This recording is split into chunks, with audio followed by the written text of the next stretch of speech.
Bom dia, boa tarde, boa noite. Estamos aqui novamente para mais um Café com Quineia.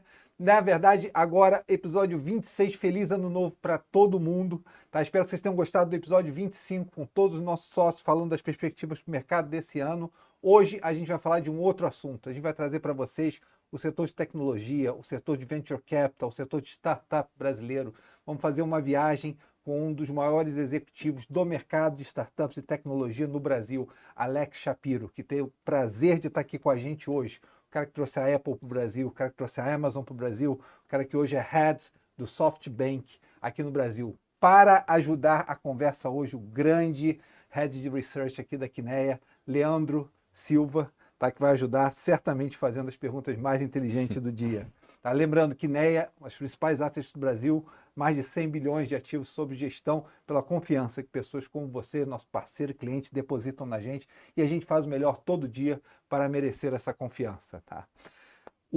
Não deixe de conferir no nosso site, tá? Nossas cartas, tá? No blog da Quineia, nosso material como Quineia Insights. Não deixe de entrar nesse canal do YouTube, Quineia Investimentos, e assinar esse canal do YouTube e deixar o like nesse vídeo se você gostar no final dele. Tá? Não deixe de ler a carta do mês, que vai estar lá no nosso blog, tá? Meditações, a gente refletindo sobre tudo que aconteceu no ano de 2023. Sem mais demoras, vamos começar com o nosso convidado hoje. E como sempre, como é praxe desse programa, Leandro, você tem a primeira pergunta para o Alex. Vamos lá, obrigado, Alex, pela participação. Imagina, obrigado a vocês, é um prazer estar aqui com todo o time da Quineia. Bom, para começar, né, seu nome é muito associado ao cenário de tecnologia, né, mas é curioso que a sua carreira não começou assim, né? A sua primeira experiência profissional, se não me engano, foi em bancos, né, e sua formação é em marketing, né? Então, como essas duas coisas, né, influenciaram aí a sua carreira profissional? Eu brinco que eu acho que eu comecei minha carreira meio torto, né? E eu acho que hoje em dia é muito assim, né? A gente aspira a começar num lugar e de repente a gente joga 20, 30 anos para frente e a gente está num lugar muito diferente. Eu, na verdade, meu primeiro emprego, eu tinha 18 anos, né? Quer dizer, era estágio, emprego, a gente está buscando. Eu tive a sorte de ter entrado no Banco Garantia. Né? Sorte é alguma coisa meio estranha. Falei, o que um garoto que estuda marketing? Mas eu tinha um amigo que trabalhava lá e falava, vem aqui que esse negócio é muito diferente. E foi para mim apaixonante, né? Não apaixonante o banco em si, mas a cultura do Banco Garantia. Sabe aquela questão de você poder sentar do lado do Jorge Paulo Lema, na época ele ainda, né, ele era o cara que tocava o Banco Garantia, e você aprender. Então, para mim foi um negócio fantástico. Agora, como eu fazia marketing, eu falei assim, puxa, eu preciso ter experiência de estar em marketing. Eu saí de lá, talvez se eu tivesse ficado, eu teria uma outra cabeça, né? Quando eu me formei, o que é muito interessante é que eu não queria trabalhar em banco. Eu queria trabalhar, eu formado em marketing, eu queria trabalhar nas grandes empresas de marketing do mundo e que tinham os famosos programas de trainee, né? Aquelas seleções, milhares de pessoas aplicam, eles escolhem 10, 15 pessoas por ano. Eu apliquei para a Procter & Gamble, apliquei para a Unilever e apliquei para o Citibank. Eu não passei na Procter & Gamble, não passei na Unilever, mas passei no Citibank. Né? De 4 mil candidatos, escolheram 20, 19 faziam engenharia e administração e um, que era eu, fazia marketing. Então, eu acho assim, alguma coisa estranha aconteceu que para mim foi ótimo, né? Quer dizer, eu desde muito cedo, eu acabei acho que me treinando a estar fora da minha zona de conforto. Acho que trabalhar em banco, né? Eu lembro que assim, eu comecei a minha carreira, eu fui escolhido para a área de leasing. Então imagina que a primeira semana, em leasing, ou seja, a gente está falando assim, o sale leaseback. Coisa soft. Coisa soft. Fábrica, avião, né? Eu lembro assim, começava a ver projetos para fazer o leasing de um avião, né? Avião grandes, aviões pequenos. E a primeira coisa que me deparei, ele falou, olha, isso aqui é tabela price e tabela saque, né? A tabela price e saque, para quem não conhece, é o seguinte, depende muito do que você vai amortizando de capital e juros, né? Composição de juros e principal, né? Basicamente dos pagamentos. Eu não tinha a mínima ideia o que era, e lembra que naquela época não tinha Google, né? Então eu tive que comprar livros, ou seja, eu sempre estava, né, tentando ser autodidata, e eu acho que isso me ajudou muito na carreira de tecnologia, porque tecnologia é algo que sempre está mudando, né? Quando você acha que você está, né, na ponta, né? A gente pode citar depois aqui N exemplos de empresas de tecnologia que não existem mais e que eram as grandes campeãs do seu momento. Então, a velocidade de mudança, você sair da área de conforto, né, e poder se dar o luxo de efetivamente testar coisas novas, eu acho que isso me ajudou muito quando eu iniciei a carreira no mercado financeiro. Não, fantástico. Mas você não ficou muito tempo, né? Gradualmente, eu acho que você teve o privilégio de ver o começo da indústria de tecnologia, startups, venture capital no Brasil, antes da bolha da Nasdaq estourar. Em 98, eu acho que você estava no Submarino. É isso aí. Como é que foi a transição de você sair do banco, né, e você parar nesse mercado? Não, é bem interessante porque eu trabalho no Citibank, né, como você falou, fiquei quase 5 anos, 4 anos e meio, e um dos meus clientes era a Motorola.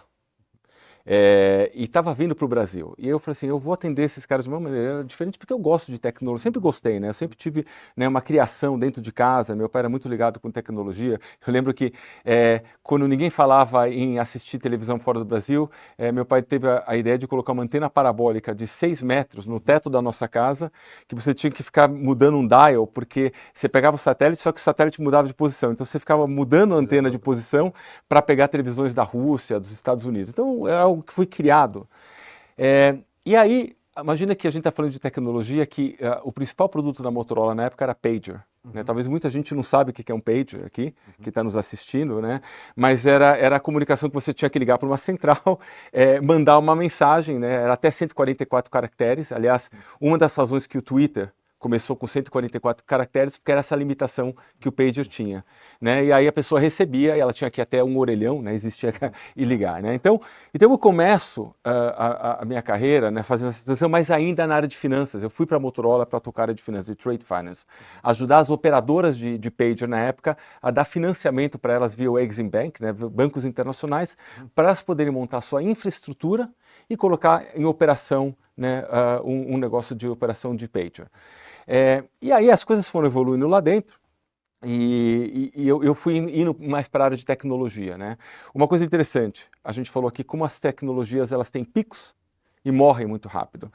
O pager ia morrer por causa do celular. O celular foi lançado e a gente falou assim, como é que a gente reposiciona, né, a tecnologia de pager? Vamos fazer duas coisas. Vamos colocar em carros e se o carro for roubado, você manda um sinal, né, se ele estiver dentro da área de cobertura e ele para. Logicamente, naquela época o compliance não era tão grande quanto é hoje, ou seja, imagina se você está andando a 100 km por hora e você manda um sinal para o carro desligar. Né? Mas a gente começou a repensar um pouco como dar um pouco mais de prazo de vida à tecnologia. Então isso eu fiz por alguns anos, e aí teve essa questão da Apple, né, de começar, né, na verdade a Apple estava começando no Brasil, eles tinham até uma operação de vendas para escolas, né? Porque naquela época o Macintosh, que era o Mac, né, chamava-se Macintosh, o grande negócio dele era o mercado de educação e de publishing. Né? E eu falei, puxa, aqui pode ser uma coisa interessante. Imagina que o iPhone não tinha sido anunciado ainda. E as pessoas, e eu falava Você está falando que ano, mais ou menos? Nós estamos falando isso em 2006 para 2007. Tá. Você imagina que as pessoas falavam, você é louco. Como é que você vai para uma empresa, né, de tecnologia que ninguém quer comprar esses computadores, os computadores são caríssimos, ninguém entende do sistema operacional, isso é uma loucura. Eu falei, não, mas aí logicamente eu li muito sobre Steve Jobs, né? Ele tinha voltado para a empresa, eu falei assim, eu acho que aqui pode ter uma coisa muito interessante, né? E aí já tinha-se os rumores, né? E aí logo depois, você tem uma ideia, quando eu estava negociando a minha entrada, houve o anúncio do iPhone, mas entre o anúncio do iPhone e o lançamento foram mais ou menos 5 meses. Né? E se você ler os jornais da época, né, quando o iPhone foi anunciado, eu diria que 80% falava o seguinte, isso daqui vai ser um grande failure, vai ser uma grande falha. Quem vai digitar, né, numa tela, a gente estava vindo de uma cultura do BlackBerry, que era o produto onde grande parte de sistema, de software, de aplicativos, e você mandava mensagens pelo keyboard, né, você tinha um keyboard no telefone. Esse salto de você digitar no vidro, era algo que para as pessoas era impensável, né? Então é o seguinte, isso também é interessante da tecnologia, porque às vezes demora, né? A curva entre o que você está inovando e até as pessoas entenderem, tem um delta T, né? E aí, logicamente, foi todo o sucesso que a gente viu, porque o iPhone ele não foi só o hardware, ele foi o hardware e o software, foi um ecossistema que fez a gente estar onde a gente está hoje. Você teve contato com o Jobs lá na Apple? Tive contato com o Jobs. Como é que era o Jobs? Eu tive pouco contato com ele, mas é o seguinte, ele, na minha visão, era uma pessoa extremamente criativa, que trabalhava numa realidade virtual, assim, uma coisa meio, né, meio fora né, do eixo que a gente está acostumado, né, a trabalhar. E se você olhar, eu acho que foi muito genial o seguinte, vamos pensar um pouco. Ele, em 4 anos, o que a Apple é hoje, aconteceu numa janela de 3, 4 anos, né? Onde ele lança o iPhone, onde ele lança o iPad, onde ele lança o Apple TV, onde ele mata, né, o iPod, né, porque era muito difícil, né? Quer dizer, você tem que fazer um produto bom o suficiente para poder canibalizar o teu principal produto, né? Ou seja, onde ele entendeu que o iPhone ia canibalizar o iPod, mas mais do que isso, onde ele entende, né, que isso daqui é uma plataforma de aplicativos. E aí onde ele lança, quer dizer, conceitos que a gente considera muito comuns hoje, né, onde ele lança uma loja de aplicativos, com um modelo onde eu vou ganhar dinheiro, porque eu vou criar um aplicativo e 30% daquilo que eu vou vender, né, hoje até menos, mas na época era 30%, né, você definiu o preço de venda, 30% vai para você. Então assim, em 4 anos, ele revoluciona, né, a maneira como a Apple opera. E até acho que é o seguinte, eu tive muito mais contato com o Tim Cook, né, que é um grande operador. Se você for ver, né, quer dizer, a Apple, ela passou de uma empresa de revolução por uma empresa de evolução, né? Quer dizer, não teve grandes lançamentos, teve aprimoramento do telefone, teve aprimoramento do Mac. Se você olhar hoje um pouco o Macintosh, né? Você pode rodar hoje basicamente a mesma coisa na plataforma que se você rodava numa plataforma Intel, ficou muito mais rápido, muito mais fácil, mas a gente passou de uma revolução para uma evolução, e que é ok também, né? Porque as empresas têm o que a gente chama do S-curve. Né? Quer dizer, tem uma acelerada, né, em parte do S e depois ela vai basicamente barrigando um pouco, né, a parte superior do S e talvez aumentando a sua rentabilidade. Né? É isso mais ou menos que a gente vê.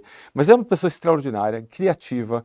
Eu acho que, para mim, o grande ativo que o Jobs tinha era em conseguir trazer as melhores pessoas de R&D que existiam no mundo. Né? Porque, na verdade, a Apple ela é 2 coisas. Ela é uma empresa de marketing muito boa, mas é uma empresa de R&D, né? Ou seja, extremamente avançada quando a gente compara com o resto da indústria. E ele tinha a capacidade de trazer pessoas nessas 2 frentes e que trabalhavam muito bem juntamente.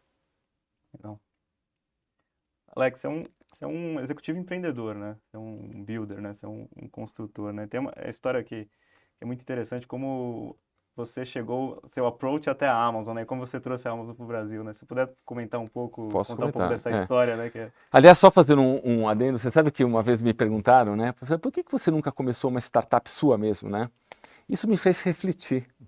E eu falei assim, eu acho que faltou coragem e faltou eu achar uma ideia que realmente eu tivesse a paixão, porque eu acho que quando a gente muito dos founders, né, que a gente convive, né, é um mix entre a paixão de algo que ele quer resolver, ele ou ela, né, a capacidade que eles têm, e a coragem, né, e eu acho que talvez o fato de eu sempre empreender, né, com ideias pré-estabelecidas, talvez fosse um pouco de não ter achado a coragem, né, e efetivamente aquilo que eu acho que poderia move the needle, né, mover a agulha, né, em relação a algo que me desse essa paixão. Então, eu estava na Apple e tinha feito já tudo que eu podia fazer, né? Quer dizer, para vocês terem uma ideia, na época a gente tinha lançado mais de 250 lojas, que não são as lojas grandes da Apple, mas são lojas pequenas. A gente tinha lançado o iTunes Store, tinha lançado o Apple Online, e mais que isso, o Brasil era o único país no mundo, fora a China, que produzia a Apple na verdade fora da China, nem nos Estados Unidos produzia, né? Por todas as questões fiscais, que quando você traz uma fábrica para o Brasil, você reduz o IPI, reduz o ICM, então você tem vantagens fiscais. A gente produzia o iPhone e o iPad. Então na época eu falei, puxa, missão cumprida aqui, né? Eu falei assim, aí eu comecei a pensar, que empresa que eu gostaria de trabalhar? E a pergunta é, que empresa que eu gostaria de trabalhar? É aquela empresa que eu, como cliente, admiro. Né? E eu acho que as coisas que eu aprendi na minha vida podiam ser bem aplicadas. Pus uma lista longa, eu chego na Amazon. Né? Eu falo assim, essa empresa que é extremamente inovadora, a cultura, né? Um pouco do que eu conhecia da cultura. Né? Você estava em que ano, mais ou menos? A gente está falando de 2011 para 2012. a cultura é extraordinária. Eu como cliente, né, quer dizer, o atendimento ao consumidor, a cauda longa, eu falei, essa é a empresa que eu quero trabalhar. Primeira coisa que eu penso, vou mandar um e-mail para o Jeff Bezos, né? O e-mail dele era conhecido. Eu falei, mas quer saber, eu vou mandar um e-mail para o Jeff Bezos e provavelmente ele não vai ler, porque ele deve receber milhares de e-mails. Aí eu fui no site da Amazon e descubro quem é a segunda pessoa mais importante da Amazon no mundo, que cuidava da Amazon Internacional. O nome dele é Diego Piacentini. E eu não sabia o e-mail dele, eu fiz todas as combinações possíveis e imagináveis, né? Nome, sobrenome, nome, ponto, sobrenome, @Amazon. Né? Então, coloquei as combinações lá, mandei. Escrevi, olha, meu nome é tal, né? Eu não entendo por que a Amazon não está no Brasil. Eu acho que o mercado brasileiro, do ponto de vista de PIB, né? Você dá todas as estatísticas, né? Faz muito sentido. E aí, logicamente, até fui um pouco arrogante, né, no e-mail, né? Eu falei assim, olha, inclusive, a gente poderia fazer um JV, né, um joint venture, né? Eu consigo capital para a gente investir aqui, né? Mas eventualmente também te ajudar com outras coisas. Passa 2 semanas, a secretária dele me manda um e-mail de resposta, falando, venha marcar um papo com o Diego, né? E assim nasce a chance de eu trazer a empresa para o Brasil, né? Quer dizer, fui para Seattle, né, onde é a sede da Amazon, conversei basicamente na época, com todas as pessoas que se reportavam para o Jeff Bezos, e aí foi interessante porque eles falaram, olha, a gente não vai fazer um grande investimento no Brasil agora, porque o nosso grande foco é a Índia e a China. Você mesmo assim quer vir? Né? Porque assim, a nossa ideia é, a gente não tem um playbook, né? Cada país a gente pode começar de um jeito diferente, né? Na Europa foi diferente do que foi nos Estados Unidos, na Índia, como não pode ter uma operação de varejo, eles tiveram que montar só o 3P, né? Quer dizer, o marketplace. Então ele falou, olha, a gente não tem um playbook. E a gente acha que talvez no Brasil a maneira mais certa de começar é com livros digitais, depois a gente vai para livros físicos. Você topa? Eu falei, eu topo, né? Porque eu falei, bem, o que eu pensei? Falei, se a gente fizer um trabalho bem feito, né, nisso, a gente expande para o resto. Né? E assim aconteceu. Então, em 2012, eu tive a proposta, entro na Amazon para começar a operação aqui no Brasil. Mas como é que ficou? Me explica um pouco isso para a gente, porque a gente, quando pensa na Amazon no Brasil, sempre pensa nos desafios legais, logística, tamanho do país, complicações do ponto de vista de legislação, ICMS. Como é que foi trazer a Amazon para o Brasil e transformar isso em algo físico? Uhum. Bem, é interessante, né? A gente sempre pensa, né, nos desafios, mas a gente também pensa, né, no quanto o consumidor brasileiro era mal servido, né, no quanto, basicamente, apesar de a gente ter uma lei do consumidor muito forte, né, se você vai numa loja hoje, não sei se vocês já viram, tem lá o Código do Consumidor, né, é até obrigação. Os preços no Brasil geralmente muito caros, né, difícil de comparar, etc. Então, se de um lado você tem uma grande oportunidade, de outro, não há dúvida, né? Quer dizer, o Brasil tem as suas dificuldades, mas vamos lá. Outros países também têm as suas dificuldades. A Índia também tem as suas dificuldades. Né? A Índia também tem essa questão de quando você troca, por exemplo, de um estado para o outro, né? Tem uma questão fiscal. Na Índia, até pouco tempo atrás, não tinha CEP. Então, para você fazer uma entrega, era na Casa Amarela, do lado da Igreja Verde, do lado do não sei o que azul, e aí, logicamente, né, as pessoas que geralmente faziam entrega sabiam. Então, assim, a Austrália, por exemplo, onde a Amazon entrou depois do Brasil, tinha uma questão de um país com uma densidade muito baixa, tirando, né, as 3 principais cidades da Austrália, assim, você tem que atender o país todo, né? E como é que você faz para atender em lugares remotos e continuar entregando em 2 dias, que é a promessa do Prime? Então, a gente fala muito do Brasil, mas a realidade é que, assim, pode demorar um pouco mais, porque você tem que escrever software. Aliás, a Amazon, ela não contrata nenhum software externo. Então, você imagina que na época que eu estava lá, aquilo que SAP, TOTUS, né, e ERPs relevantes, né, que levaram 15, 20 anos para estarem por aí, na Amazon a gente teve que fazer isso em 2 anos. Reescrever todos os softwares de ERP, por quê? Porque tudo é obrigatoriamente escrito, até por uma questão de segurança, é escrito dentro da empresa. Então acho que o primeiro passo foi contratar um time muito grande de tech, e acho que isso é um diferencial talvez na Amazon, né? A Amazon, ela, apesar de ser uma empresa global, ela opera localmente, né? Então, o time, né, eu tinha um time extremamente grande de tecnologia aqui no Brasil, codificando. Aliás, muito do que eles fizeram aqui no Brasil depois foi exportado. Por exemplo, o famoso, né, 10 vezes sem juros, né, que está até agora em discussão, né, a questão da questão de cartão de crédito, né, como algumas regras do cartão de crédito, o 10, 12 vezes sem juros, que era muito, muito comum no varejo, uma maneira de se financiar, a maneira como isso funcionava dentro dos sistemas foi exportado depois para ser lançado na Turquia e no próprio Estados Unidos, né? Essa questão fiscal que a gente tem aqui, da questão de você, por exemplo, no momento que você, não sei se você sabe, mas no momento que você corta um pedido, você já tem um liability fiscal, você já tem que pagar o imposto de renda. Por exemplo, eu lembro que nós lançamos a loja de aplicativos da Amazon aqui, assim como tem a loja da Apple, a loja do Google. A grande discussão na época fiscal era o seguinte, bem, a legislação diz que na hora que você vende um aplicativo, você já tem que emitir a nota. Algumas empresas operavam offshore, ou seja, elas não emitiam a nota, demoraram para chegar e ter uma atividade no Brasil. E a gente teve que ir até o fisco e pedir uma autorização de 10 segundos entre o fato de você gerar o aplicativo e efetivamente gerar nota. Por quê? Porque a legislação fiscal brasileira, ela foi escrita na década de 40, quando não existia o mundo digital. Então, são coisas que a gente tem que se adaptar à realidade brasileira e, ao mesmo tempo, investir em muita gente codificando para poder lançar tudo isso que o Brasil tem, né? Que a gente chama de custo Brasil, né? Mas, por outro lado, uma vez que você faz isso, você tem uma grande oportunidade de vender, né, e de suprir uma necessidade muito grande e uma barra relativamente baixa que existia no Brasil para o consumidor. Você chegou... Não, a sensação de quando a gente vê esse movimento da Amazon, né, que vocês começaram no Kindle, ficaram um bom tempo também em livros físicos, né, e a gente ficava sempre na expectativa, quando que a Amazon vai vir para os outros produtos, né, e passou-se alguns anos, né, nessa preparação, né, qual que era a maior dificuldade que vocês viam, né, o que vocês estavam planejando o que fez demorar tanto para começarem a vender outros produtos além de livros brasileiros, né? Foi capital lá de fora? Na verdade, foi um mix das duas coisas, né? Porque assim, era um momento que a Amazon estava muito focada na Índia e na China. Então eu lembro, né? Quer dizer, e ao mesmo tempo, a gente com um crescimento exponencial em livros. Exponencial, né? Porque era uma coisa, assim, de novo, a primeira coisa que quando a gente fez a proposta para começar com livros aqui, sabe que eu ouvi de muita gente? O brasileiro não lê. Eu falei, não, pera um pouquinho, como assim o brasileiro não lê?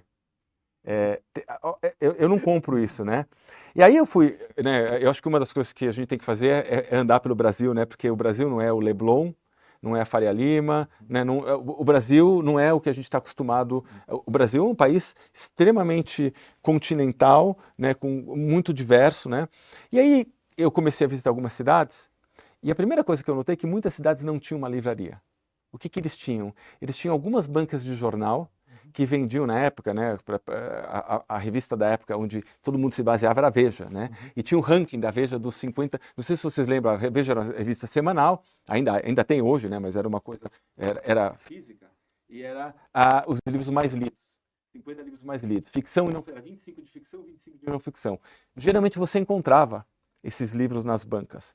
E eu fui rodar o Brasil.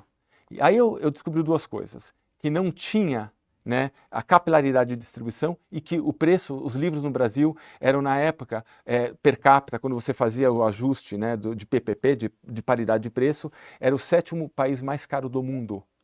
Por quê? Porque não existia desconto, né? Quer dizer, a margem de livros na época era um preço assim, preço de tabela 50% de margem. Falei, pera um pouquinho, tem uma grande oportunidade aqui. E daí aconteceu. Então, primeiro, teve um sucesso exponencial. Depois foi convencer a empresa que estava focando na Índia e na China, né, até efetivamente começar a focar em outros países emergentes. O Brasil e o México foi a segunda leva. Né? E daí que começou a vir todo o investimento. Depois veio a Austrália, a Turquia. Então, a boa notícia é que, apesar, né, dessa espera, né, a Amazon é uma empresa que não tinha pressa. Ela falou o seguinte, se a gente fizer a coisa certa, nós não estamos aqui para fechar a venda do quarter ou do ano. A gente tem uma visão de longo prazo, a empresa tem uma visão de longo prazo de resolver os problemas do consumidor. Então, se é um ano a mais, um ano a menos, é muito importante fazer a coisa certa, né? De ter uma capacidade logística, de ter sistemas fiscais funcionando, de ter um P e 3P, né? Quer dizer, os produtos que ela vende próprio e de terceiros. Então, uma vez que isso aqui está pronto, agora estamos prontos para lançar. De ter Prime, de ter a parte de vídeo, né? Inclusive hoje, muitos seriados, né, do Prime são produzidos no Brasil. Então, eu acho que essa questão que a gente tem essa pressa, mas a empresa, quando tem uma visão de longo prazo, ela não tem essa necessidade, o próximo trimestre, o próximo ano. Então, acho que um pouco foi por aí um pouco a decisão. Ah, interessante. A gente vindo de fora, né? A gente via Mercado Livre crescendo, Magalu crescendo muito naquela época, né? A gente via a sensação é que a Amazon tá demorando demais e vai chegar um momento que essas duas vão estar grandes demais, vai ser difícil para. E você vê que é interessante, né? A gente tem algumas empresas no portfólio do SoftBank hoje que estão muito ligadas à marketplace, né? Madeira, Olist, depois podemos falar um pouco das empresas. E que é muito interessante que a gente vê hoje, né? Porque assim, eles estão plugados em vários marketplaces. Geralmente, né, as duas empresas que mais crescem para eles são justo a Amazon e o Mercado Livre, né? Então o que eu falo assim, essa questão de ter esperado um pouco, né? Assim, se você faz a coisa certa para o consumidor, a demanda vem. Você se envolveu na parte de cloud também? Não me envolvia muito na parte, assim, eu trabalhava muito junto, né, com o time de cloud, mas a minha responsabilidade na época era a parte de consumer, né.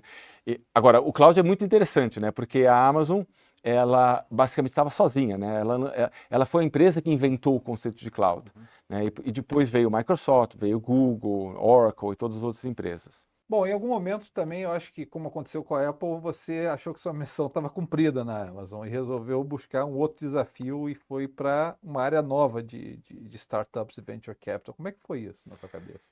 Eu acho que você colocou bem, né? Quer dizer, é o famoso, a gente precisa sempre estar se reinventando, né? E eu acho que juntou-se a minha necessidade de sempre estar aprendendo algo novo, né? O life learning cycle, né? Que acho que a gente sempre tem que ter alguma coisa nova, talvez com a crise dos 50, né? Eu tinha 50 anos quando isso aconteceu. Mas a realidade é o seguinte, duas coisas passaram pela minha cabeça. A primeira é, né, depois de 30 anos trabalhando em tecnologia, né, e eu gastava muito meu tempo fora da Amazon ajudando já empreendedores, né, ou pela Endeavor, ou empresas que eu investia, e algo que me dava muito prazer, né. Então, existia uma questão na minha cabeça de um give back. Eu falei assim, puxa, como é que eu posso, né, pegar toda essa experiência de montar empresas, de estar muito próximo do que aconteceu, né, principalmente nas empresas, né, Palm, Amazon, Submarino, como é que eu trago isso, né, para o nosso dia a dia? Como é que eu trago isso para o ecossistema brasileiro, né? E aí acho que foi o famoso, né, sabe quando a gente pensa muito na coisa e a coisa acontece? Eu tive a chance de conhecer na época os sócios que eram sócios do SoftBank, né, o Paulo Passoni, o Chu, o Marcelo Clor. A gente começou a bater um papo, e aí foi a fome com a vontade de comer. Ele falou assim, olha, a gente precisa de alguém com teu perfil para ajudar, né, quer dizer, um mix bom, né, de investimento com o lado operacional. A gente está montando, né, quer dizer, o SoftBank começou em 2019, né, a gente está falando isso aqui em 2021, e acho que é uma coisa que você pode ajudar muito os empreendedores. E eu falei, puxa, é o que eu realmente gostaria de fazer, né, de dar esse passo, de aprender, né, logicamente a investir, e ao mesmo tempo estar nos conselhos, né, estar junto com os empreendedores, podendo ajudá-los, né, nessa questão de aceleração, de scale up, né, porque a gente está falando assim, a gente investe em growth. O que significa? Significa que a gente investe em empresas que estão aí entre 5, 6, 7 anos do seu IPO, da sua saída, né? Então, não estamos falando de empresa, não é early stage, né? Que a gente dá um cheque pequeno, de empresas que estão montando time, estão começando. Growth significa empresas que já estão operando, né, 3, 4, 5 anos, e você precisa dar, né, aquela estilingada, né? Muitas vezes a empresa ela começa a ficar grande, e ela precisa se reestruturar, ela precisa ter um CFO, ela precisa entrar no mercado novo, ela está se expandindo internacionalmente. Então, é um outro salto que essas empresas dão. E foi esse momento que eu entrei e falei, puxa, isso aqui é maravilhoso, porque é o que eu gostaria de fazer, é o que me dá prazer e é onde eu acho que eu posso, né, ajudar no dia a dia. E você entrou ali, você chegou a se reunir com o Masayoshi? Tive duas reuniões com o Massa. Como é que ele é?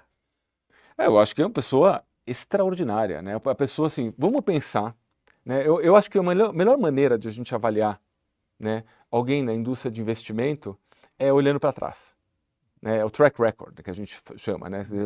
Assim, o Massa, uma coisa é você pensar numa pessoa que acertou uma vez. Outra coisa é você pensar numa pessoa que acertou 2 vezes. Agora, você pensar numa pessoa que acertou 3 ou 4 vezes é muito mais difícil, né? Eu acho que tem poucas pessoas no mundo que têm essa capacidade. Você imagina que ele anteviu o que ia acontecer com a indústria de PC. Tanto é que o nome SoftBank, aliás, muita gente fala assim, você trabalha naquele banco? Eu falo, não. SoftBank não é um banco, né? É um conglomerado que investe em empresas, e o nome SoftBank, na verdade, vem de software. Por quê? Porque o Massa, que era uma pessoa extremamente arrojada, se reuniu com Bill Gates na década de 70 e entendeu que PC ia mudar o mundo. Então, o que ele fez? Ele conseguiu a distribuição de software, né, para o Japão e para outros países e chamou a empresa de SoftBank, né, um banco de software. Né? Então, ou seja, uma pessoa que teve a capacidade de antever o que PC ia mudar na indústria. Muito bem, estamos agora no meio da década de 90. Ele conseguiu antever o que a internet ia mudar no mundo, de tal maneira que ele conseguiu trazer o Yahoo para o Japão, e ele falou assim, e ele foi um dos primeiros investidores do Alibaba, colocando 20 milhões de dólares no Alibaba. Alibaba foi para o seu IPO, né, alguns anos depois. No IPO, esses 20 milhões de dólares valiam mais de 1,5 bi, 2. Ele falou assim, eu tenho uma visão de longo prazo no Alibaba. E esse mesmo stake chegou a valer, no pico, cerca de 250 bilhões de dólares. Né? Bem, ele fez a mesma coisa no começo dos anos 2000 em mobilidade, em telefonia celular, entendendo que telefonia celular ia mudar o mundo. E depois ele fez a mesma coisa com a indústria de Venture Capital, repensando a indústria de Venture Capital, onde a tese dele é tecnologia e AI. Né? Quer dizer, muito antes da gente falar em AI, né? Acho que esse ano, esses últimos 12, 18 meses, foram os meses de a gente falar muito de inteligência artificial por causa de ChatGPT, mas na verdade dentro do SoftBank já se falava em AI muito antes. Né? Então eu acho o seguinte, uma pessoa que tem a capacidade de entender, né, para onde vai a bola, né? Quer dizer, o bom jogador de futebol não é aquele que fica parado, né? Ele consegue enxergar o lance antes de ele acontecer. Eu acho que o Massa tem muito disso. Né? Agora, lógico que você não faz toda essa história de 30 anos, você tem erros e tem acertos. Né? O importante é você ter mais acertos do que você ter erro. Então, eu acho que, para mim, é extraordinária essa capacidade do Massa pensar muito, muito grande, de ser muito corajoso, de fazer grandes apostas. Né? Eu acho que realmente ele é muito diferenciado nisso. Principalmente pela cultura oriental. Ele é um risk-taker de verdade, né, na cultura oriental. Eu vi uma entrevista esse final de semana, o cara falando assim, negócio você nunca você sempre está. Né? Eu vi uma entrevista dele que ele falava que antes da bolha de tecnologia estourar, ele estava medindo, por 5 dias ele foi mais rico que o Bill Gates. Ele disse assim, eu estava mais rico que o Bill Gates. E aí veio o estouro da bolha e eu fiquei pobre de novo. Aí ele pegou e reconstruiu tudo do zero de novo. Essa é a coisa impressionante do empreendedor. Né? É impressionante. Ele pode crescer, ele pode quebrar, ele senta, ele reconstrói, e a resiliência é o que o faz. Né? Eu vi do Alibaba que ele falava que ele investiu na empresa quando disse que o Ma tinha shine eyes, né? Os olhos dele brilhavam, disse que não tinha um business plan, mas eu acreditei no cara e eu coloquei o dinheiro. E como que faz? Essas últimas 3 empresas, né, foram empresas de líderes muito fortes, né? Uhum. E que permearam sua cultura. Né? Você pega a Apple, aquela cultura de inovação, de excelência, né? Produtos muito bem acabados, muito bem feitos, né? A Amazon com o Customer Obsession, né? Isso está muito permeado em todas as áreas da empresa, né? Que chega a ter um resultado final tão bom. No caso do SoftBank, né? É um líder visionário, né? Mas como que isso permeia na cultura da empresa, né? Como que as pessoas envolvidas no negócio estão contaminadas ali pela cultura do Massa? Eu acho que estão contaminadas no sentido de você, logicamente, você tem que ter essa visão e tem que ter mecanismos, né, de como é que você implementa. Eu sempre acreditei muito no mecanismo. Né? O mecanismo, eu vou só voltar um pouco na história da Amazon, depois eu volto aqui na tua pergunta, eu acho que uma das coisas mais extraordinárias da Amazon é que pouca gente fala, não é, logicamente, na visão do Jeff Bezos, né, na maneira como a Amazon opera. Eu até acho que a Amazon opera como vários VCs, né? Ela vai começando negócios, erra rápido ou acerta, e os que ela acerta viram Marketplace, que ela inventou, viram Prime Video, viram a AWS, né? Então, assim, ter um mecanismo é uma maneira de você conseguir passar a visão, né, do fundador da empresa para basicamente né, a empresa em si. Né? Porque conforme a empresa vai crescendo, esse é o grande problema, vai se perdendo. Né? Eu lembro que muitas dessas empresas que a gente falou, quando eu começava as empresas, era muito fácil, né? Eu encontrava todo mundo, né? Até ter 80, 90 funcionários, eu encontrava todo mundo, eu tinha all hands toda semana, eu sabia o nome das pessoas. Quando a empresa começou a ir para 500, 1.000, 2.000 funcionários, se você não colocar mecanismos, né, de comunicação, de cultura, isso se perde. Então eu acho que no SoftBank a gente tem também ótimos mecanismos, né? Por exemplo, quando a gente olha uma empresa, a gente entende o que a gente está buscando numa empresa que a gente vai investir, né? Ou seja, o que a gente acha que vai passar ou não no nosso, o que a gente chama de IC, é o comitê de investimento, né? Então, como é que isso daqui vai ser? Quais são as coisas que a gente tem que explorar? Como é que funciona? Qual é a visão do empreendedor? Qual o tamanho do mercado? Então, assim, lógico que se alguém pode falar, não, mas espera um pouquinho, isso daqui são mecanismos que todos os venture capitals, todas as empresas de investimento usam. Mas eu acho que a gente tem essa capacidade de um ponto além, por exemplo, tem muito know-how dentro do SoftBank de tecnologia aplicada e de AI. Por quê? Porque é uma empresa que já faz isso há anos. Né? A gente não começou a investir em AI na semana passada. Né? Então também tem uma base, né, de discussões e às vezes de poder tomar decisões um pouco mais corajosas, porque vamos pensar, AI, eu vou usar AI como exemplo só para colocar um pouco na tua pergunta. AI, é muito difícil investir em AI. Né? Ou você tem os modelos fundamentais, né, que são modelos pesados, que exigem muito capital e que ninguém sabe direito o que vai sair daí, ou você tem o que a gente chama de layers, né, que são as ferramentas que as empresas vão usar, né, para aplicar. Assim, nos modelos fundamentais é muito difícil investir. Porque você está falando hoje em colocar 100, 200, 300 milhões de dólares de algo que você nem consegue comparar ainda quanto vale a empresa. E eu acho que, às vezes, essa coragem, né, essa visão do massa nos ajuda muito a tomar essas decisões de ser um pouco mais bold. Se vai dar certo ou não, a gente só vai saber daqui a 5 ou 10 anos, né? Porque a gente só pode... Esse é o problema da nossa indústria de investimento, né, privado. A gente só pode saber do nosso sucesso no longo prazo, né? No curto prazo é uma jornada. Explica um pouco para a gente, que é uma coisa que realmente eu pessoalmente tenho pouca visibilidade. Como é que é a indústria de startups e venture capital no Brasil? Né? Como é que ela se dá hoje? Que tamanho que ela tem? Como é que vocês participam? Dá visibilidade para o pessoal em casa. O que é essa indústria no Brasil? Não, ótima pergunta. Primeiro que eu acho que é uma indústria, eu diria que o Brasil, quando a gente compara a América Latina, eu diria que o Brasil e o México, eles estão na dianteira, né?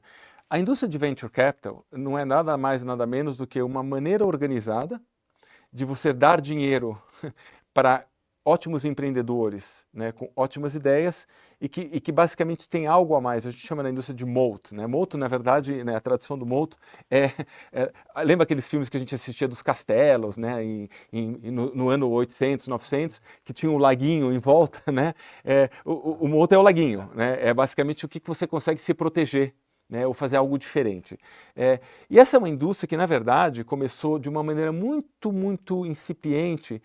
Até eu tive a chance de estar no começo dessa indústria, no ano de 98, 99, quando teve a primeira grande movimentação de tecnologia no mundo, que foi a internet. Né? Mas naquela época, a gente contava em uma mão quantos brasileiros investiam em venture capital, né? Que é, basicamente, opa, espera um pouquinho, eu vou colocar dinheiro aqui e eu não vou ter o controle da empresa, né? Eu vou ter 15%, 8%, 10%, né? A gente vai fazer aqui o que a gente chama de cap table, né? Então, eu vou ser um dos acionistas de uma empresa de capital fechado, aonde, geralmente, a maneira que eu tenho de voltar a retornar o meu capital são duas. Ou aquela empresa, ela vai abrir capital na bolsa, ou ela vai ser vendida por uma empresa estratégica, ou seja, alguém do mesmo setor, ou às vezes um private equity. Então é o seguinte, você tem que tomar um pouco de cuidado, porque assim, não é tão líquido quanto a gente aplicar na bolsa, né, aplicar em fundos e etc. Então essa indústria, ela nasce, né, na primeira leva de empreendedores aqui no Brasil, né, e na América Latina. O que acontece no meio dos anos 2000? A gente começa a ver alguns desses empreendedores a ter sucesso, as empresas abrirem capital, e aí o que eles fizeram? Né? Eles começaram, eles mesmos, a montarem seus venture capitals para dar dinheiro para outros empreendedores. Então a indústria brasileira mais ou menos nasce assim. E aí você tem algumas fases, né? Geralmente você tem, hoje, os players, geralmente são bons em alguma fase do venture capital. Quais são elas? Primeira fase que a gente chama de seed money. Seed money é quase que mais ou menos family friends, que é família e amigos, né? Opa, eu tenho aqui um conhecido, ele é muito bom, é um belo negócio, eu vou dar aqui 50 mil reais ou 100 mil reais e vou estar lá no estatuto que eu sou dono de X% da empresa. Então, isso aqui é uma coisa que a gente chama de seed money. Depois a gente tem um outro que a gente chama de early stage, né? Quer dizer, a empresa ela está ou pré-operacional ou ela está começando, né? Mas ela não tem um track record ainda, quer dizer, você não consegue fazer projeções do que a empresa vai ser. Você mais ou menos tem uma tese. Opa, espera um pouquinho, tem uma tese boa aqui em agricultura, essa empresa aqui tem um hardware interessante, mas eu não sei se vai dar certo ou não, e aí vamos colocar um dinheirinho lá. E a gente tem, no nosso segmento, onde eu opero, que a gente chama de growth ou late stage, que são empresas que geralmente já estão operacional há 5, 6, 7, 8, 9 anos, mas precisam muitas vezes de uma infusão de capital para dar uma guinada. Essa guinada ela pode ser um novo produto, investimento em tecnologia, expandir para um outro mercado, né? E para aquele empreendedor, às vezes é melhor ter alguém estratégico como sócio, que vai ajudá-lo, quer dizer, não é só o dinheiro, né? Que a gente chama de smart, que é o smart money? Né? É o dinheiro inteligente, né? Por exemplo, às vezes a gente investe numa empresa, a gente pode ajudá-los a ir para um outro país, a gente pode trazer o know-how de tecnologia que a gente já viu isso acontecer dentro do nosso portfólio, né? Na Ásia, na Europa, nos Estados Unidos. Às vezes a gente tem alguém dentro da equipe com mais expertise em fintech, ou em SaaS, ou em consumo, que pode ajudar muito aquele empreendedor. Então, quer dizer, aí como funciona o growth? Em growth, você começa a fazer projeções da empresa para os próximos 4, 5 anos, e aí você faz o seguinte, meu preço de entrada geralmente é um múltiplo, né, do que opera uma empresa similar no mercado de capital aberto. E meu preço de saída se aquela projeção de vendas e de margem, né, se concretizarem, qual que é o meu preço de saída, imaginando qual vai ser o múltiplo, né, multiplicando por EBITDA, ou multiplicando por vendas, ou algum outro múltiplo, e a taxa de crescimento que eu vou poder valorizar aquela empresa. Preço de entrada, preço de saída, a gente chama do nosso, e o prazo é a nossa taxa interna de retorno. Então, a gente faz a conta, o quanto que é a taxa de retorno que a gente vai ter. Então, mais ou menos é isso. E a indústria de Venture Capital, ela também se popularizou muito, por quê? Porque muitas pessoas que começaram a abrir capital na década dos anos 2000, começaram a criar seus family offices. Né?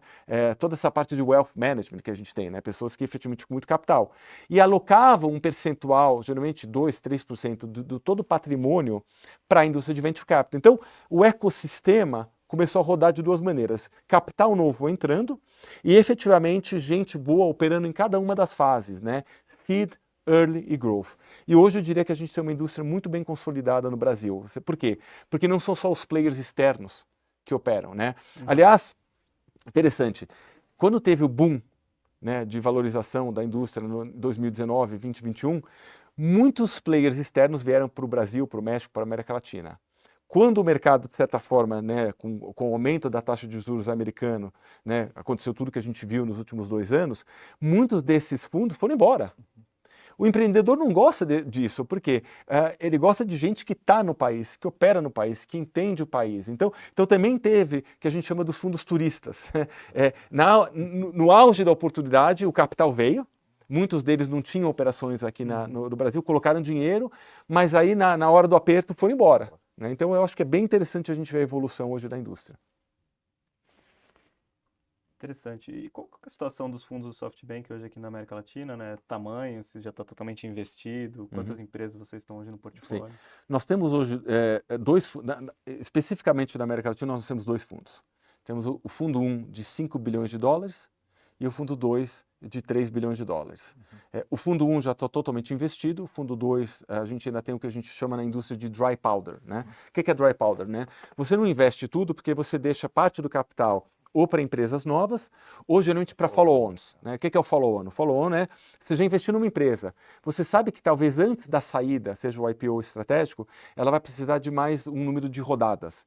Então você deixa aquele capital, você já projeta, né? A gente mais ou menos, a gente pode errar, mas a gente tem uma visibilidade de 2 anos para frente, mais ou menos quanto capital, né? Lógico, às vezes tem uma surpresa, eu tenho uma oportunidade de um M&A, eu quero comprar uma empresa, então você precisa aportar, às vezes capital, para aquela empresa comprar. E a gente geralmente faz uma curva até a empresa atingir o seu break-even, né? Então, quer dizer, quando ela tem um bom negócio, né, o que a gente chama de unit economics, a coisa vai melhorando, melhorando até ela atingir o break-even, e aí muitas delas, inclusive, nem precisam mais de capital. Então, nós temos hoje, dos fundos na América Latina, 8 bilhões de dólares, mas nós temos acesso também ao dinheiro do Vision Fund 2, né, que é um fundo de 56, 57 bilhões de dólares, que também está disponível para a gente, tem ainda, né, um capital considerável para a gente poder investir no Brasil. Nós temos hoje 80 empresas no nosso portfólio, um pouco mais de 80 empresas no nosso portfólio, né, então estamos falando alguns nomes, né, Rappi, Quinto Andar, Nubank, Banco Inter, Único, Pet Love, eu estou falando alguns nomes assim, mas assim, é uma lista extensa, né? Vitex, e são empresas que basicamente a gente tem uma visão muito de longo prazo em relação a elas. E você pode dar alguns exemplos dos cases interessantes que você gostou, se orgulha de ter feito e que estão no portfólio hoje? Eu acho que é um pouco unfair a gente dar isso aqui, né? Porque às vezes o empreendedor pode se sentir preterido, né? Mas eu acho o seguinte, cases interessantes, na verdade, eu acho que foram muito mais, eu vou falar de uma maneira genérica, tá? Os últimos 2 anos foram 2 anos bem interessantes. Por quê? Porque foram 2 anos de muito ajuste nessas empresas, né? Quer dizer, eram empresas, vamos pensar um pouco o que aconteceu em 2019 e 2020. Juros, basicamente, a custo zero lá fora, né? Vamos até olhar o que aconteceu no Brasil, né? Quer dizer, quando é que a gente ia imaginar, CDI chegou a bater 2%. Né? Então, assim, houve um frenesi de muito capital, né, que a gente chama de quase de free money, né, para muitos empreendedores que estavam muito no começo ainda da sua jornada, né. É difícil, né, quando você nunca passou por um ciclo de crise, né, quando você tem muito dinheiro, você tem muita aceleração, e acho que a própria indústria fala, olha, o que importa é a aceleração do crescimento. Bem, se eu sou um empreendedor e tem um monte de investidor falando assim, não, você tem que crescer rápido, o que você faz? Você vai crescer rápido. Você vai comprar empresa, você vai contratar muita gente, né? Então, por exemplo, uma das coisas que a gente viu, teve empresas que passaram de 400, 500 funcionários para 2.000. Quando você tem que fazer isso num curto espaço de tempo, o que acontece? Você contrata a gente errada. Né? Você às vezes baixa a barra, né? Não só do capital humano, do ponto de vista de qualidade, mas às vezes até o quanto que aquilo tem a ver com a cultura da sua empresa. Né? Então a gente viu isso muito, muita gente fala, mas tem um ajuste. Não, pera um pouquinho, o ajuste não é só às vezes a gente reduzir o número de pessoas, mas é reduzir porque você contratou errado, não só às vezes uma linha de negócio que você não quer mais. Então é o seguinte, eu acho que mais do que eu me orgulho, eu tenho um orgulho muito grande da capacidade dos empreendedores do nosso portfólio de terem feito esses ajustes muito rápido, né? De ajustar, né? Voltar ao core do que é o negócio, ter as pessoas certas, e logicamente ajustar as pessoas é muito difícil, não é simplesmente cortar.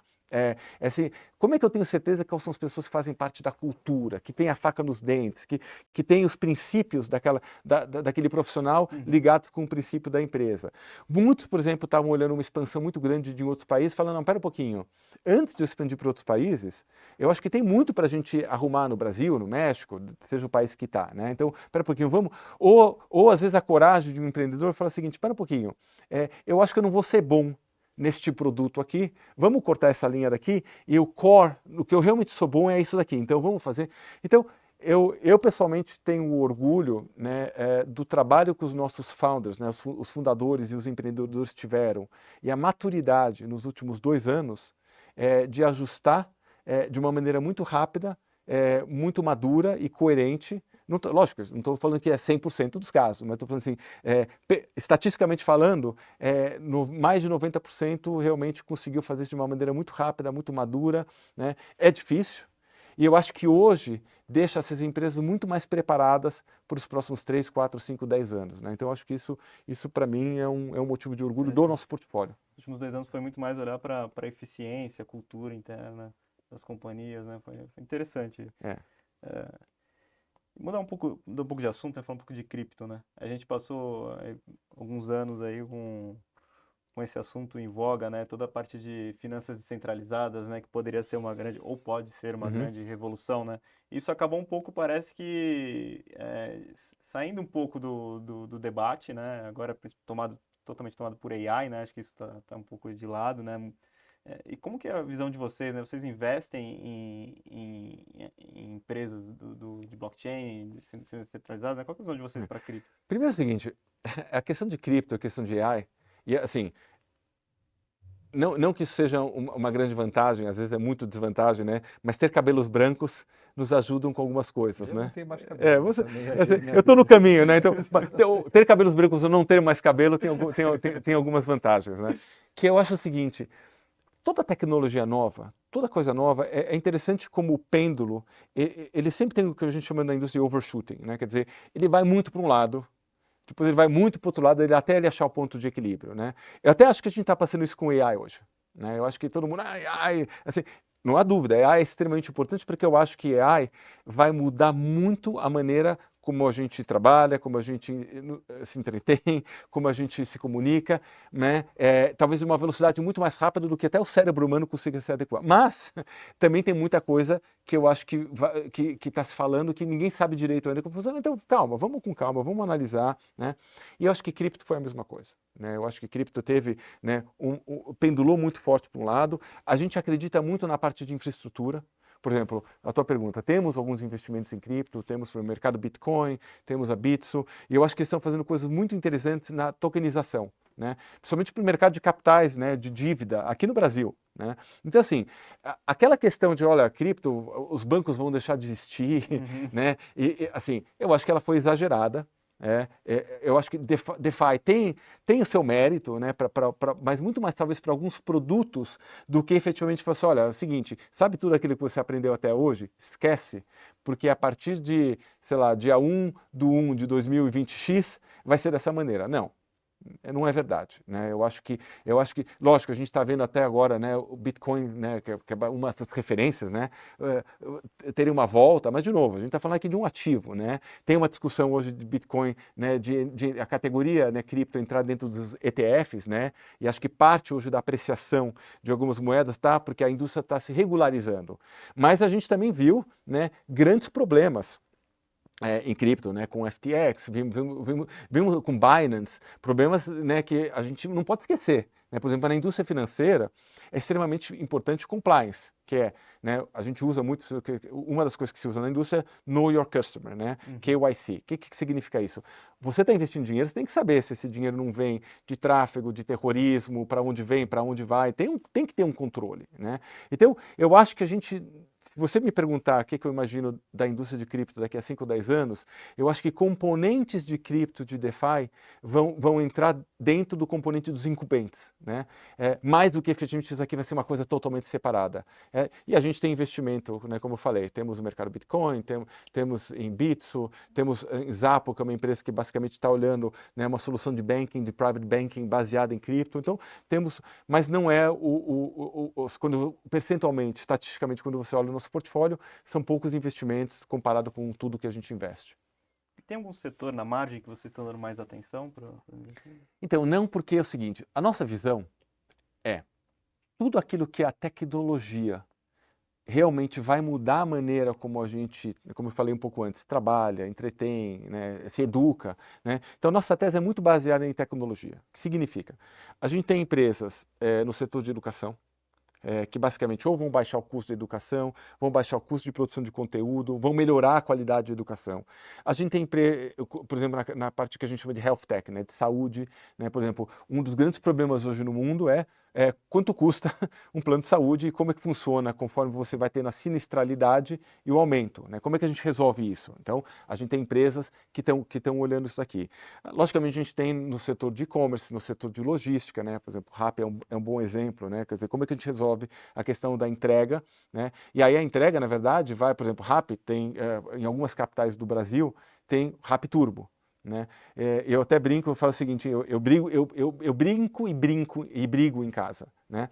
Porque o Rappi Turbo ele te entrega em até 10 minutos tua compra do supermercado, só que é um pouco mais caro, porque você está pagando pela conveniência. Às vezes eu brinco com a minha esposa e falo assim, ela faz a compra do mês usando o RapTurbo. Eu falei, não precisa, né? Vamos comprar só o que faltou, né? Mas esse é um exemplo de problemas sendo resolvidos, né? Quer dizer, você começa com restaurantes, o grande boom na pandemia, e de repente você dá a conveniência de poder entregar uma compra do supermercado em 8 a 12 minutos, né? Na média de 10, né? Então a gente tem muita coisa em logística também. A gente tem muita coisa na área de software, de SaaS, né? Então, por exemplo, eu citei um pouco antes a Único. A Único é uma empresa que está solucionando os problemas hoje de fraude. Né? Por exemplo, não só de entender quem é você, que a gente chama de ID Tech, né? Quer dizer, quando, né, aquela coisa quando você mostra seu rosto aqui, etc. Mas de entender, às vezes, né, se o cartão foi roubado, onde que está essa base, né? Uma empresa que tem uma base muito grande. Então, eu estou citando alguns exemplos aqui para falar o seguinte, nós somos agnósticos em relação ao setor. Para nós é extremamente importante entender qual é o grau de solução e de mudança de comportamento que aquela empresa pode causar de melhora no mercado. Então, a gente olha todos os setores. Entendi. Vocês buscam como a tecnologia pode resolver determinado problema, seja ele onde for. É isso aí. É isso aí. Mas dá uma visão pra gente, que eu acredito que vocês ali no SoftBank têm estudado muito essa questão de AI hoje, né? E a gente, logicamente, todo mundo fala do ChatGPT, todo mundo fala agora do Gemini, fala dos óbvios, né? Das grandes empresas de tecnologia nesse setor. Google não, Meta agora, que deve ver com alguma coisa também na proposta deles. Mas eu acredito, como o Leandro falou, né, existem 1000 problemas que a AI pode resolver. Acredito que no seu portfólio, toda hora, pessoas venham apresentar propostas de coisas que podem ser resolvidas via AI. Que tipo de propostas são essas que você vê regularmente hoje nessa indústria? Olha, é interessante. Grande parte das empresas atuais, porque a gente, acho que vou separar a tua pergunta em duas, né? Uma é como as empresas do portfólio estão aplicando AI para melhoria de eficiência, e melhoria de eficiência significa um melhor retorno, né? Quer dizer, eu consigo fazer mais com menos, né? Então, e aí, logicamente, eu acho que são as coisas mais comuns que a gente vê, né? Quer dizer, a questão de atendimento com o consumidor, né? E eu, assim, acho que todos nós já passamos pela experiência do chatbot, né? Que é uma coisa muito chata, né? Quer dizer, aperte 1, aperte 2, te manda para não sei o quê. Aí, no final, você sempre acaba querendo falar com a pessoa. Quer dizer, o objetivo do chatbot era... catando a opção, eu cato a opção de falar com a pessoa. Não, porque aqui, né? eu acho que piora, porque lógico, né? Por exemplo, você pega uma empresa de e-commerce, né? Quer dizer, você tem que considerar uma falha... Primeiro que assim, é uma falha quando o cliente tem que falar com uma pessoa, porque alguma coisa errada você fez. Então, assim, tem muitas empresas nossas desenvolvendo sistemas que começam a dar performance igual ou melhor do que uma pessoa, porque não é mais aquele negócio chato, 1, 2, não, ele consegue, do ponto de vista da sintaxe, entender o que aconteceu e dar uma resposta para você, ou te referenciar para você resolver teu caso, né? Então a gente começa a ver muita coisa aqui. Outro lugar que a gente vê AI muito aplicado, né, eu citei o exemplo da Único agora de controle de fraude, mas tanto para controle de fraude, né, para reduzir o teu custo de fraude, vamos pegar um número assim, mais ou menos give or take, que acontece na indústria de e-commerce. Na indústria de e-commerce, de 1,5 a 2 é fraude ou chargeback, que significa que houve um problema com o cartão, você não conseguiu cobrar daquele cliente, ou porque era uma fraude, ou porque efetivamente deu um problema de pagamento, etc. Quer dizer, é um número gigantesco. Se você conseguir melhorar metade disso, a gente está falando em bilhões de reais na indústria, né? Então a gente começa a ver algumas das empresas do nosso portfólio olharem essa questão de AI para fraude e também para aprovação de crédito. Modelagem de crédito hoje, né? Quer dizer, por exemplo, nos últimos 2 anos, um modelo que se provou, né, principalmente fora do Brasil, muito comum, é o que a gente chamava na indústria de Buy Now, Pay Later, né? Quer dizer, é um nome bonito porque é um nome bonito porque os americanos inventaram, que era uma coisa nova para eles, porque não era no cartão de crédito, e que a gente sabe fazer isso desde a década de 70, ou 60, ou 50, que é o crediário, tá certo? Eu vou lá na loja, alguém vai avaliar meu crédito e todo mês alguém vai mandar um boleto para eu pagar, é o crediário, tá certo? Porque deram um nome bonito de Buy Now, Pay Later. Lógico, né? Como é que você integra isso com e-commerce? Porque uma coisa é eu ir até um lugar físico, alguém tirar um xerox do meu documento para saber que eu sou eu mesmo, eu tô lá, né? E outra coisa é fazer isso aqui pela internet. Então, a gente está vendo muitas aplicações de AI das empresas do portfólio nessa linha. Agora, o segundo ponto, novas empresas. A nossa crença é que o Brasil e a América Latina, eu posso estar errado, tá? Mas vai ser mais difícil a gente criar modelos que a gente chama de modelos fundamentais, né? Modelos que a gente chama de LLM, né? De realmente você tem que investir milhões de dólares para criar uma nova modelagem. Por quê? Porque a gente não tem, assim, o número de PhDs, de Data Science, que se formam na América Latina é infinitamente menor do que a gente vê isso na Ásia, na Europa, nos Estados Unidos, em Israel. Então, eu acho que a gente vai ter um desafio aqui, não que isso não possa acontecer, tá? Mas eu acho que o número de empresas nos modelos fundamentais de AI, o que é um modelo fundamental? ChatGPT é um modelo fundamental, né? Você criou, né, quase que uma caixinha preta que consegue entregar a qualidade do que você tem aqui. E a gente acredita, e a gente está vendo muitas empresas que estão criando soluções, plugando em outras grandes empresas já existentes, as incumbentes, porque assim, qual que é a grande sacada de AI? É entender os dados que você tem, né? Quer dizer, os dados que você tem, quando você consegue pegar aquilo e jogar num modelo, voltar e melhorar a produtividade, né, ou de vendas, ou como eu falei, de crédito, ou às vezes de sistemas financeiros, por exemplo, imagina, vou dar um exemplo de uma empresa que a gente olhou recentemente. Imagina o seguinte, algumas empresas de comércio, né, têm times gigantescos, fiscais, né, fazendo entradas manuais, né, porque deu um problema aqui, teve que fazer uma carta de correção, mandou de um estado tal para o estado tal, o ICM era errado. Então assim, imagina o seguinte, se você conseguir resolver grande parte desses problemas, porque você já tem uma base de anos, né, que você usa, né, para resolver problemas fiscais. Se você tem uma empresa que consegue olhar isso daqui e dar uma modelagem automática, né, e você consegue ser muito mais produtivo com as pessoas, talvez você não vai reduzir o número de pessoas, mas você vai ser muito mais produtivo ou vai alocar aquelas pessoas em outro projeto. Então, eu acho que assim, a gente acredita muito na modelagem de alguns nichos da indústria que tem dados privados muito interessantes e que daí basicamente as modelagens vão vir. Então, o que a gente chama nas ferramentas, muito mais do que na modelagem fundamental, as ferramentas de produtividade. Legal. Quando a gente pensa no... a gente sempre pensa aqui que o público que assiste a gente é bem diversificado. Tem muita gente jovem, aspirante, né, que quer entrar no mercado, que quer crescer profissionalmente, né?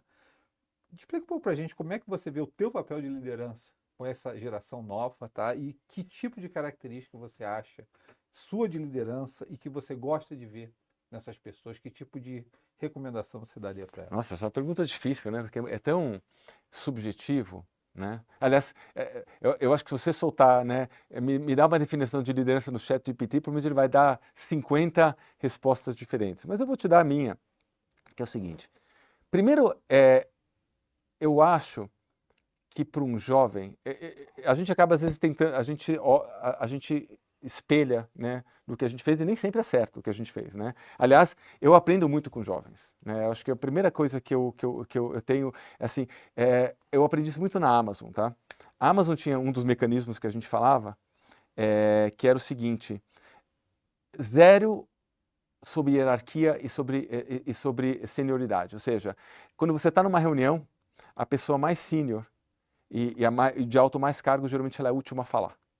Por quê? Porque quando a pessoa é a primeira a falar, ela acaba inibindo as pessoas mais júniores, né, que estão no começo da carreira, que talvez não tenha confiança ainda, né, de poder trazer a palavra à tona, né?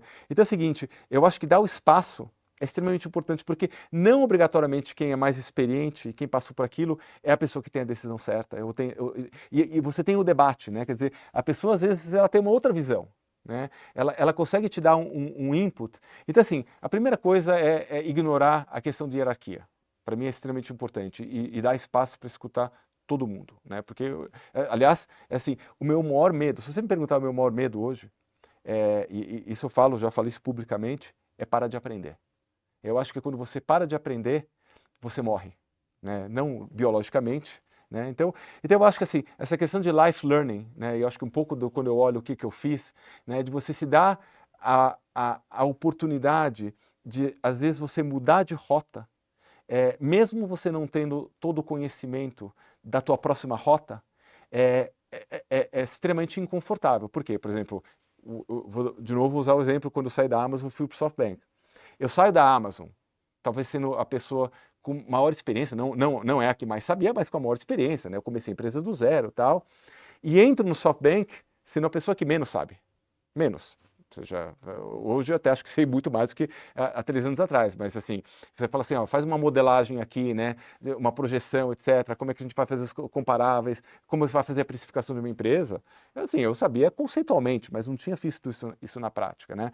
Então me dei muita oportunidade de aprender, né, com as pessoas mais jovens, né, gente que tinha acabado de se formar, né? Então eu acho que você tem uma curiosidade intelectual que nunca para.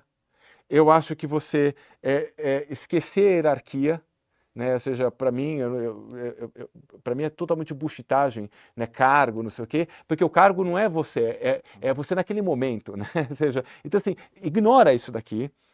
Eu acho que é uma questão de ter ownership. O que é ownership, né? Todo lugar que eu passei, eu me sentia dono daquele lugar, né? Por exemplo, hoje quando eu invisto o dinheiro do SoftBank, eu não estou investindo o dinheiro do SoftBank, eu estou investindo o meu dinheiro, né? Ou seja, cada centavo matters, cada centavo importa lá dentro, né? Então eu acho que eu lembro o seguinte, no meu primeiro emprego, lá no Banco Garantia, 18 anos, o pessoal estava na hora do almoço e o telefone tocava.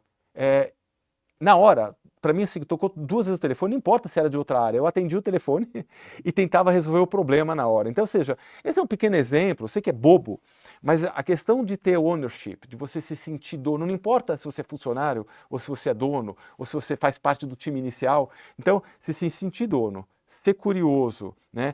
Acho que uma outra coisa é tomar cuidado para tomar decisões que tem um mix do eu acho, com decisões baseadas em dados. Eu acho o seguinte, dados são muito importantes. Você pode até ignorá-los, né? Mas eu acho que você tem que tê-los, né? Você tem que ir atrás, você tem que... Espera um pouquinho, né? Vamos, né? Eu aprendi isso na indústria de e-commerce com o teste AB, né?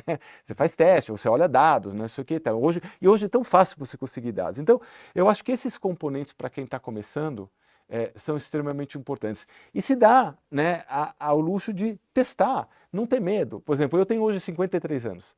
Até hoje eu tenho aquela síndrome de impostor, que eu acho que é importante, né? Tem momentos que eu falo assim, putz, será que eu sou bom o suficiente para isso? Né? Então assim... Como gestor, você tem toda hora esse Né? momento. Você tem esse momento, e ok em ter isso, né? Quer dizer, e eu acho o seguinte, quando você lidar bem com a síndrome de impostor, significa que você também se dá ao luxo de fazer perguntas que talvez sejam idiotas. Né? É melhor fazer uma pergunta idiota e que depois alguém vai te falar, olha, essa pergunta aqui, mas pelo menos vou aprender do que ficar quieto. Então eu acho que isso talvez é o que eu daria para a garotada que está começando hoje, não ter medo. Não, com certeza. E eu acho que uma coisa que você falou que é interessantíssima, dessa síndrome do impostor, eu li o livro da Netflix, que é muito bom, e ele fala uma coisa interessantíssima, né? Que o CEO todo dia se pergunta se ele é a pessoa certa para aquela posição, se é a pessoa certa para aquele cargo. Porque e eu me pergunto todo dia também se eu sou a pessoa certa para a função que eu faço. Porque se você se pergunta isso todo dia e você se coloca em xeque todo dia se você é a pessoa certa, quer dizer que amanhã você sempre vai querer ser melhor. Porque você quer honrar aquela cadeira. É verdade, Aquela cadeira verdade. não é sua. É verdade. Aquela cadeira está com você. Perfeito, perfeito. E acho que tem só concordo gênero, número e grau.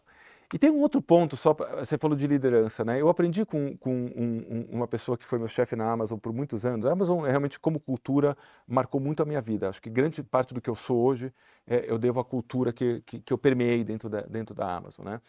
E ele falava o seguinte, um bom líder por isso que eu falei de mecanismos, é aquele que é o seguinte, se ele tiver feito bons mecanismos do que ele pensa de processos dentro da empresa, no momento que ele não está mais na empresa, a empresa vai funcionar da maneira certa. Então, a ausência do líder mostra que o trabalho de liderança foi bem feito, né? Então, ele não precisa estar no dia a dia. Então, eu acho que isso aqui coroa, mas eu concordo com você, acho que são coisas que fazem todo sentido. Peguei aqui o livro da Netflix, tá? A Regra é Não Ter Regras, do Reed Hastings. Esse livro é sensacional. Já que você vai dar depois uma opinião de livro, deixa eu deixar a minha aqui, que esse livro é maravilhoso para liderança. Leandro, você tem alguma outra consideração? Não. Podemos ping-pong? Vamos lá. Vamos para o ping-pong? Vamos lá. Respostas rápidas. Se quiser fazer consideração, faz. Se não, só deixa sua resposta. Um livro para não deixar de ler. Para mim, o meu livro preferido chama Endurance, que é a história do Shackleton. Esse livro é maravilhoso.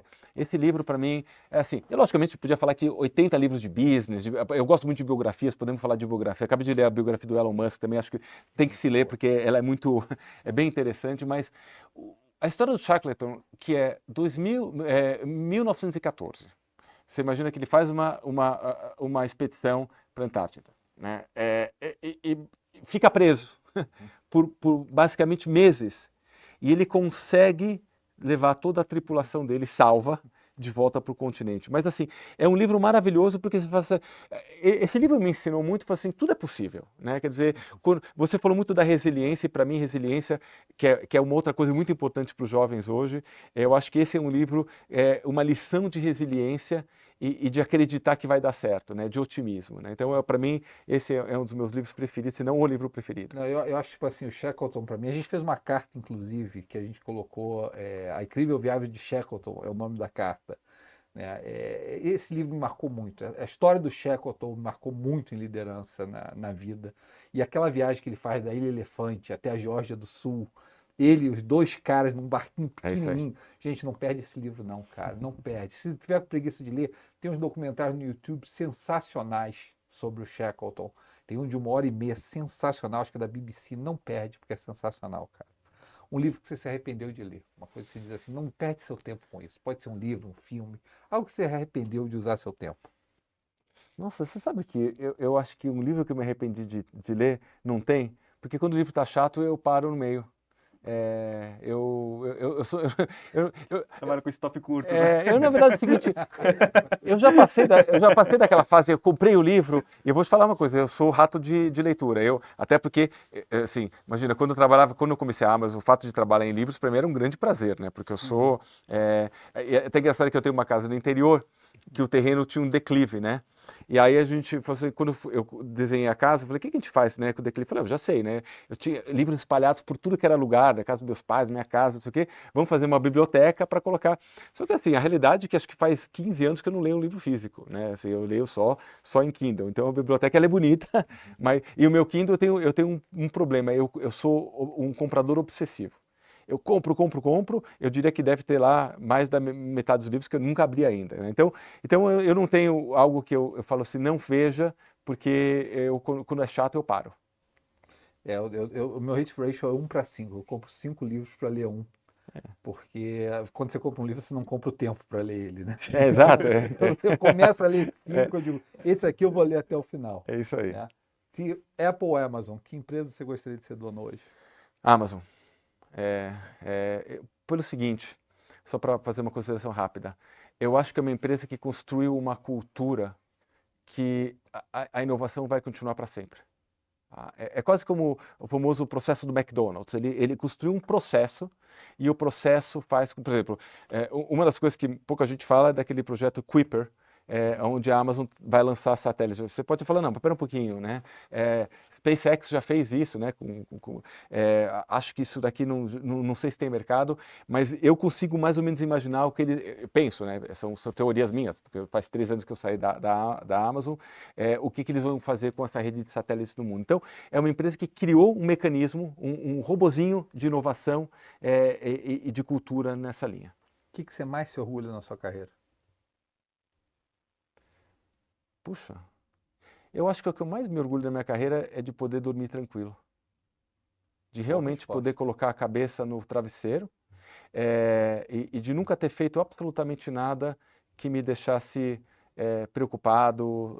Lógico, a gente sempre tem noites sem sono, mas do ponto de vista da minha carreira, eu acho que assim, primeiro essa questão não só da ética, a gente nem fala mais hoje porque é uma coisa tão óbvia, mas o fato de poder dormir tranquilo, com tudo, quando eu olho para trás, né, e falo assim, eu não tenho nenhum issue com isso, eu acho que isso mais me orgulha na minha carreira. Boa resposta. Algo que você teria feito diferente se pudesse? Eu acho que eu teria feito, você sabe que é interessante, quando eu estava no Citibank, eu comentei, né, 4.000 candidatos, entramos 20 pessoas, todos os meus colegas, sem exceção, todos fizeram MBA, menos eu. Porque talvez eu era muito curioso. E quando eu falo MBA, não é o curso em si. Aliás, hoje, né, para quem está acompanhando as notícias, nós estamos basicamente no meio de dezembro, e com todo o debate sobre a Ivy League, né, que foram até o Congresso agora nos Estados Unidos, sobre toda a questão que está acontecendo geopoliticamente no mundo, né, então eu até teria dúvidas se hoje o ensino superior ele entrega o que eu gostaria que ele entregasse. Mas eu acho que quando eu olho meus amigos, né, talvez eu teria acelerado um pouco mais. Por outro lado, eu falo assim, se eu tivesse feito, né, algum mestrado, né, me aprofundado em alguma coisa, eu talvez teria perdido o timing, né, que eu tive na minha carreira, né? Quer dizer, a minha carreira nunca me deixou essa oportunidade de parar 2 anos e fazer. Pô, agora, dito isso, ainda é um projeto de vida. Tem um curso maravilhoso em Stanford, que eu não sei ainda qual vai ser o time, mas eu tenho alguns amigos que fazem, eu esqueci o nome agora do curso, que você pode fazer ele em 1 ou 2 anos, e que você, na verdade, escolhe um tema que você queira se aprofundar e você puxa matérias eu tenho amigos meus que, por exemplo, se especializaram em longevidade. Então ele assistia, ele podia ter uma matéria de biomecânica, uma outra matéria na faculdade de medicina sobre biologia celular, e por 2 anos ele foi se aprofundar num tema. Então eu talvez em algum momento na minha vida pare para gastar 1 ou 2 anos para de novo me reposicionar de uma maneira, né, de coisas novas que eu queira aprender. Então dá tempo ainda. Conforme os anos passam, o custo de longevidade não é um mau investimento. Vamos ver, vamos ver. Eu devo te dizer. Aliás, você falou da biografia do Elon Musk, que é excelente, do Walter Isaacson. Eu queria recomendar também o podcast do Lex Fridman com o Walter Isaacson, que ele fala desse livro. E que é maravilhoso, que é melhor que o livro, essa entrevista do Lex Fridman. O Lex Fridman é sensacional. Eu vou confessar, uma inspiração minha, o Lex Fridman. Não sou tão bom quanto ele, mas gostaria de ser. E me inspira demais os podcasts dele. Leandro, alguma consideração final para a gente? Não, acho que é isso. Obrigado pela sua participação, Alex. Foi uma aula. Imagina, obrigado a vocês. Pra gente é muito valioso, né? Tem muito valor ver alguém da sua... vir aqui contar toda a sua história, né? Assim, a gente aprende muito com isso. Obrigado. Algo que para você pode ser normal, natural, pra gente é muito valioso. Que bom, obrigado. Alex, alguma consideração final? Não, acho que eu sou otimista por natureza. Acho que coisas boas virão aí nos próximos anos, né? E bola para frente. Obrigado pela oportunidade de estar aqui com vocês. Perfeito. Gente, Alex Shapiro, sensacional essa entrevista, tá? A gente sempre fala do Brasil, sempre fala do setor privado do Brasil, quão bom o setor privado do Brasil é. A gente reclama do nosso país, uma série de coisas, mas a gente tem que confessar o seguinte, no setor privado, a gente tem gente de primeiríssima linha nesse país, e a gente traz diversos deles aqui nesse programa. Hoje tivemos um dos maiores executivos do setor de tecnologia, startups, venture capital no Brasil, pessoa que passou pela Apple, trouxe a Amazon para o Brasil, trabalha hoje ajudando o país no setor de startup e venture capital, tá? Vamos trazer outra entrevista sensacional para você no próximo mês. Fica com a gente, gostou do vídeo? Dá o like, assina o nosso canal Quiné Investimentos, entra no nosso Instagram Quiné Investimentos, já estamos chegando a 50 mil seguidores ali, tá sensacional, muito material bom para você, sempre pesquisa honesta da gente, pesquisa pioneira, pesquisa proprietária da gente em todos esses canais da Quinéia, tá? Blog da Quinéia também, Quiné Investimentos, entra ali e até o próximo programa. Muito obrigado a todos.